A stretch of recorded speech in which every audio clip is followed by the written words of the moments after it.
ఆహారం తినేటప్పుడు మీకు ఎంత కావాలో అంతవరకే పళ్ళెంలో పెట్టుకొని తినాలి. మీకు కావలసిన దానికంటే ఎక్కువ పదార్థాలు పళ్ళెంలో పెట్టుకుని వాటిని వదిలేశారనుకోండి, లక్ష్మీదేవి కోపం వస్తుంది, మీ ఇంట్లో ఎక్కువ కాలం నిలబడదు. కాబట్టి ఎప్పుడూ కూడా ఫుడ్ వేస్ట్ చేయకూడదు. ఫుడ్ వేస్ట్ చేస్తే లక్ష్మీదేవి కోపం వస్తుందని సంప్రదాయంలో చెప్పారు. అలాగే మనం అన్నం తిన్న తర్వాత లేదా టిఫిన్ తిన్న తర్వాత ఆ ప్లేటు ఎక్కువసేపు కడగకుండా ఉండకూడదు. ప్లేట్లు ఎక్కువసేపు కడగకుండా ఉంచితే కూడా లక్ష్మీదేవి కరుణ తగ్గిపోతూ ఉంటుంది.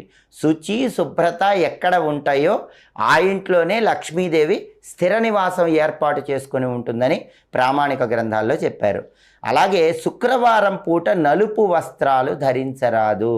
లక్ష్మీదేవికి తెలుపు అంటే చాలా ఇష్టం.